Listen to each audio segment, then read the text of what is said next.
What is going on, guys? Welcome back to another episode of Talking Halos. I'm your host today, Jared Timms, and I'm joined alongside my co-host, my partner in crime, Nate Green. Nate, man, big news tonight. Well, I'm just amazed.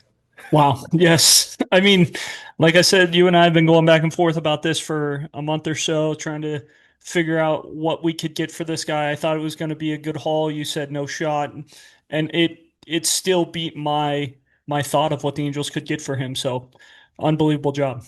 Yeah, no, absolutely. And for those of you who are living under a rock, or I don't know, probably living under a rock, blockbuster trade, big trade happened Tuesday night.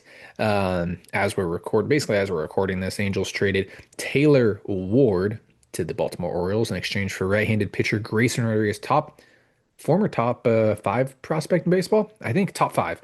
Um, didn't pitch in 2025, recovering from bone spur surgery in his right elbow. So definitely high risk, high reward. I think that Grayson Rodriguez has a potential to be a top of the rotation guy. I mean, he put up back-to-back two-win seasons for Baltimore when it comes to Fangraphs WAR. So yeah, I mean, I am absolutely I'm in shock right now.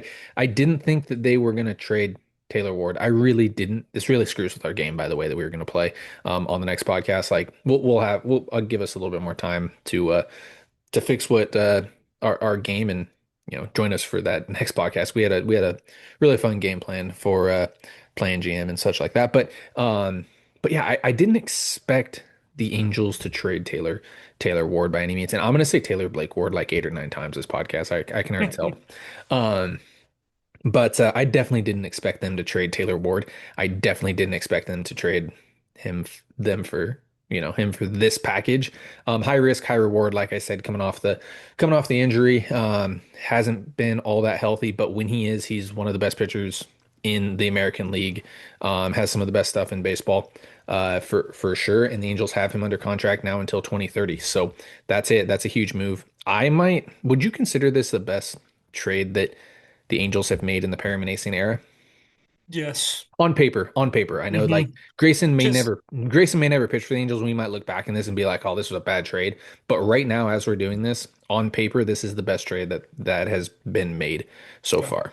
I'd have to say. Even I know people will point to the Logan O'Hoppe one, but I would say this one is a little better just because you know for sure you're getting a guy who's pitched in the major leagues and has pitched at a high level before. With O'Hoppe, it was like, hey, he's still a top prospect. Like, yeah, it was a good trade for us. It filled the need, but like we had no idea if Logan was even going to be able to play at the major league level, and we still are trying to figure that out, I think. But yeah, I think this is the best trade that Perry has made since he's been here. I'll add this one in because I'm sure people are thinking it as well. The Carlos Estevez trade, definitely up there too. This is probably this. Again, but we don't know, right? Like Yeah. those are two On paper, high-end that one looks prospects on that paper that one looks good. On paper, this one looks good. So we'll kind Mhm. of see where it goes.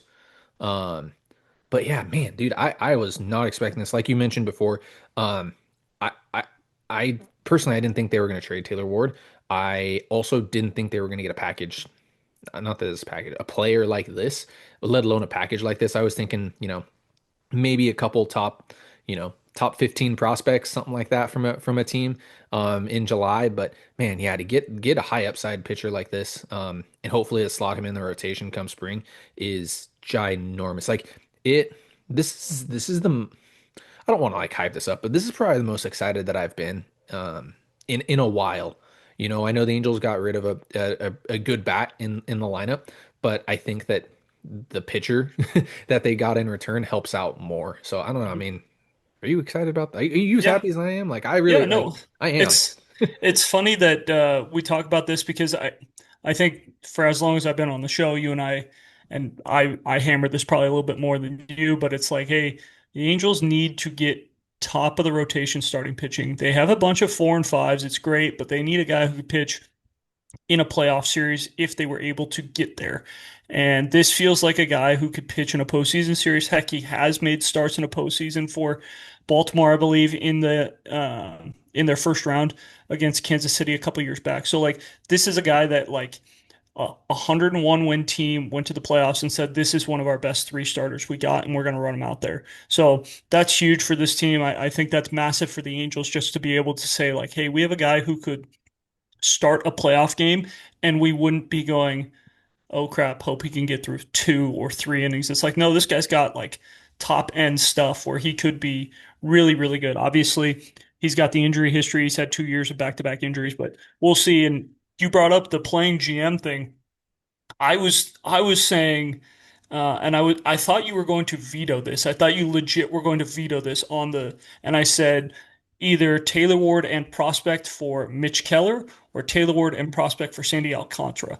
And I was like, he's probably going to veto one of these just because this doesn't feel like crazy realistic. Because I know when you and I had been talking, you did not think Taylor Ward would go for anything like this, and now Grayson Rodriguez comes.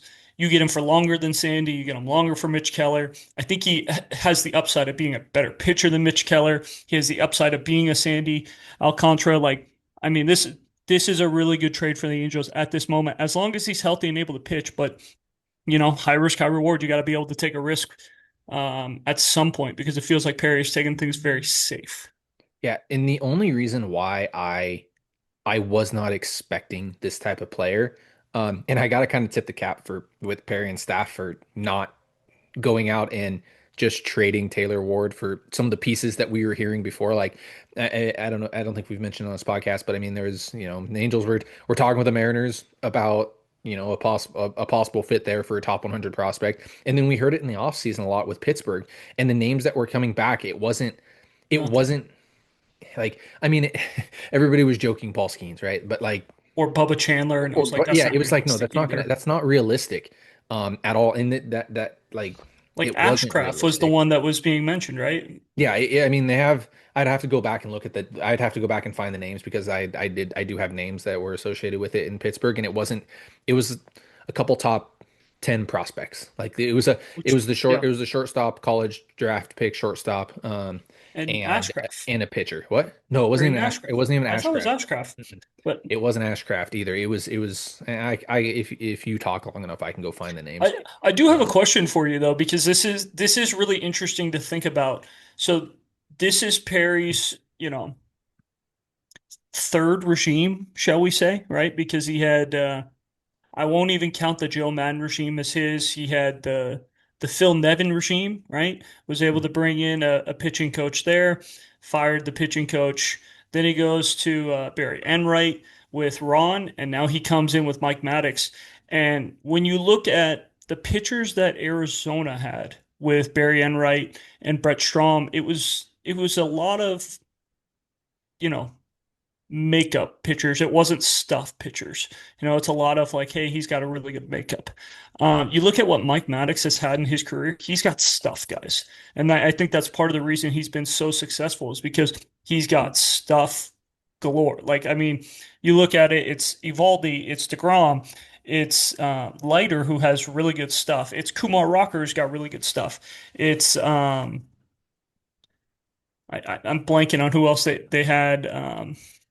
In that rotation as well. I think they even had Scherzer at a time with Maddox there. So like they get a lot of good stuff. And I wonder if that like bringing in Maddox is something that kind of changed a little bit of Perry's thinking of like, yeah, we can go get another Tyler Anderson who's going to throw 150 innings, like probably going to be really healthy, but he's not going to give you the top end stuff, where it's like, oh, hey, he'll be fine. He'll throw up a 4 ERA and throw 150 innings. Or we can go get the Nathan Eovaldi, you know, type of guy where it's like, yeah, he might only throw 100 innings, but he's going to have an ERA under 2 if he's healthy and throw the ball well.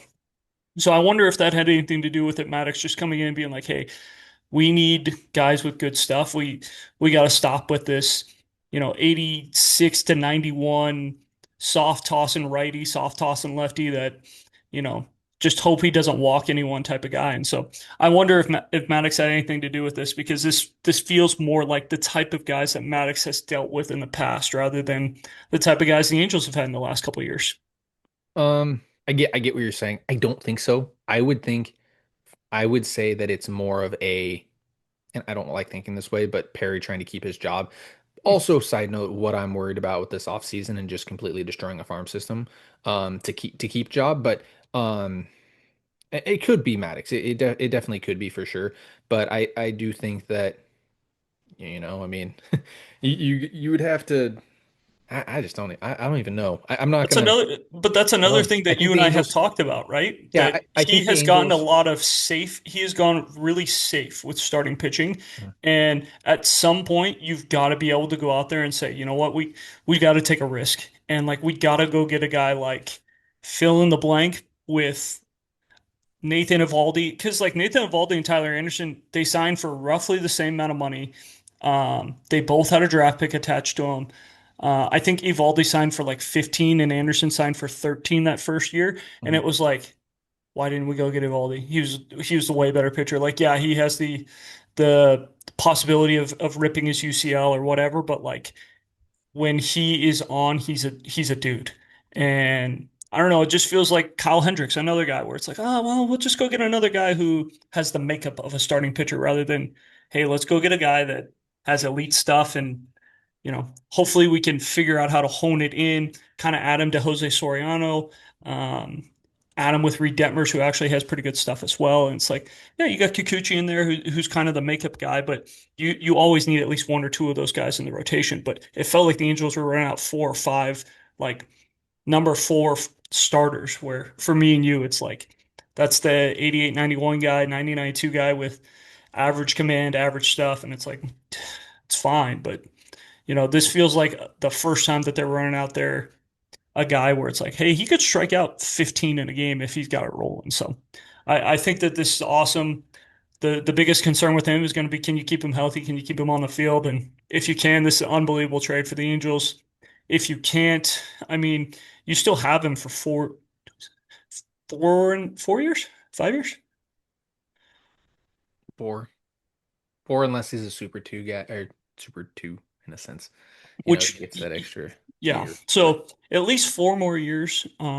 So that's even if he's an injury prone guy for 4 more years, like there's probably enough in the tank for him to make out where you're like, hey, we did better than keeping Taylor Ward for 1 more year. Because honestly, 1 more year Taylor Ward doesn't really change this team.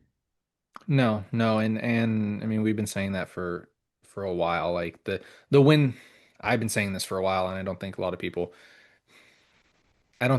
were taking it as serious. And I think as this season ended, I kind of didn't take it as serious. But I think this trade kind of signifies that the Angels think that their window is opening next year. I think that's kind of that feeling that we're gonna get here.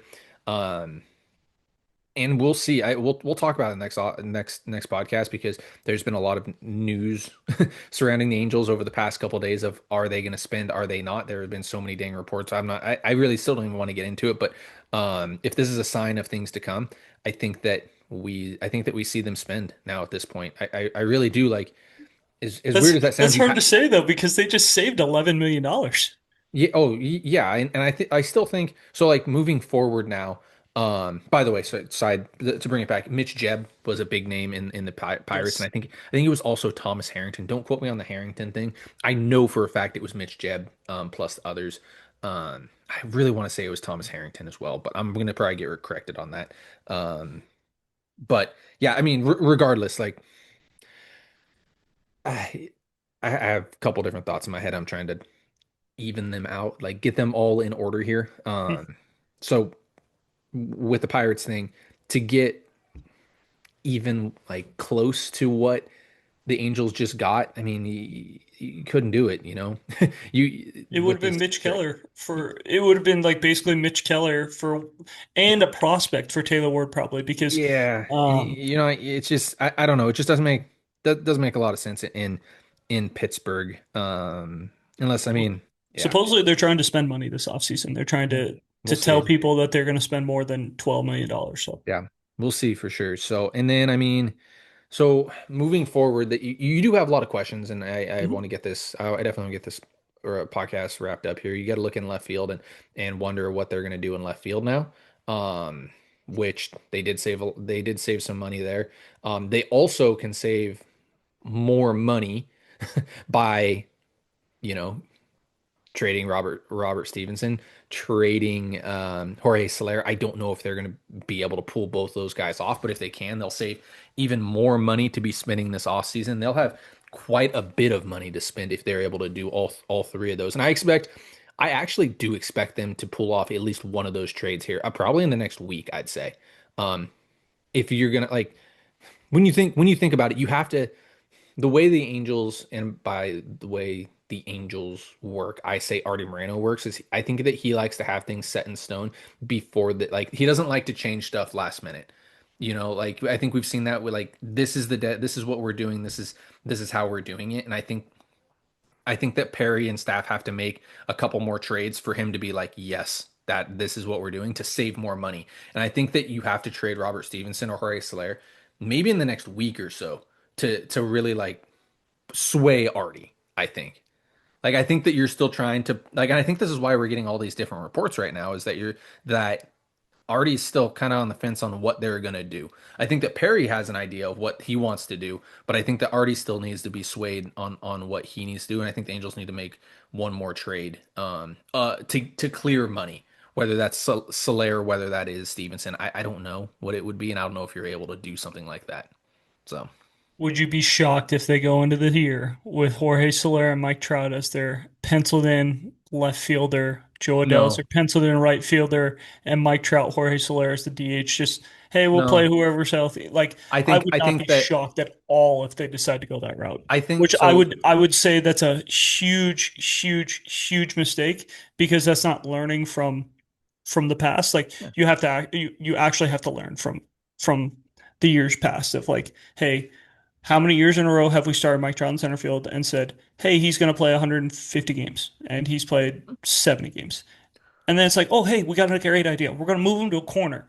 Well, he barely gets through the year as a corner guy and then he becomes a DH the rest of the year. And it's like, so his best asset was him on the field as a hitter. So like let's I give don't him think more options as a DH and yeah, he could play like I think he's the guy that you go into the year and say same thing you said with Soler last year. Hey, if he could play 25 to 40 games in the outfield, great. But mostly DH, be on the field and rake. That's all he needs to worry about. Trout, So, no, yeah, Trout is in pin as the DH right now. You need a left fielder, you need a center fielder.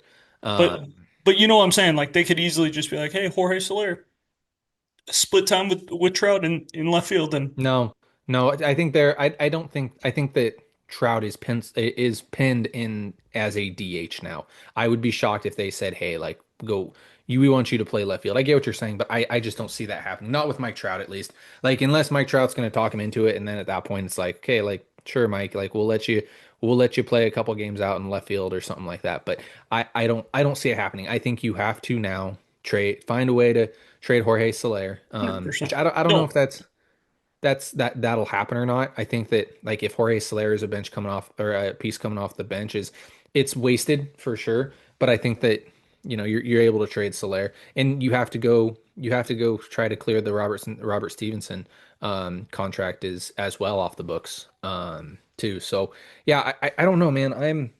It's both of gonna those need to be done by Friday. Friday is my deadline.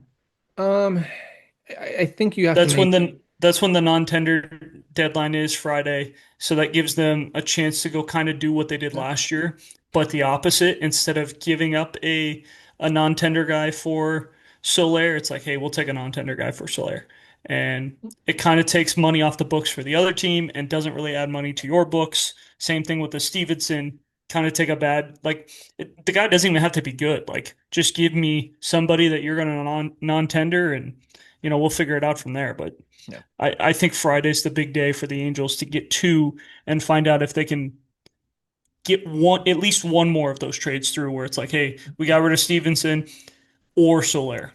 Not saying they have to get both done by Friday, but if you can get one done by Friday, that really put this team in a good spot going into the offseason of like, hey, we might have about 60 million to spend, and we got one good starter. So probably still need one more good starter, a corner guy, a center fielder, and then at least one more infielder, plus a reliever or two. So they'll have some money to spend, but it'd be nice to get rid of at least one of those guys by Friday.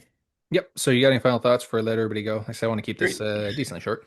Yeah, no, a great trade by the Angels so far. I mean, obviously we mentioned it, the two injury concerns. He's had the shoulder injury, he's had the elbow injury.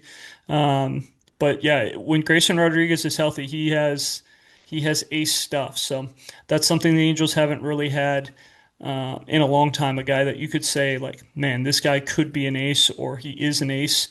Because they just, I don't know, they just really haven't gone that route in a long time. And usually it's because they're too expensive. But to get a guy like this right now, it's great. Yep, to get a guy like this with years of or years left on his contract, huge move, huge move for the Angels. So, with all that being said, guys, thank you so much for watching, listening here, at Talking Halos. You can follow them, myself on X at Jared underscore Tim's Nate at Nate Green 34. Guys, thank you so much for watching and listening. Have a great rest of your day.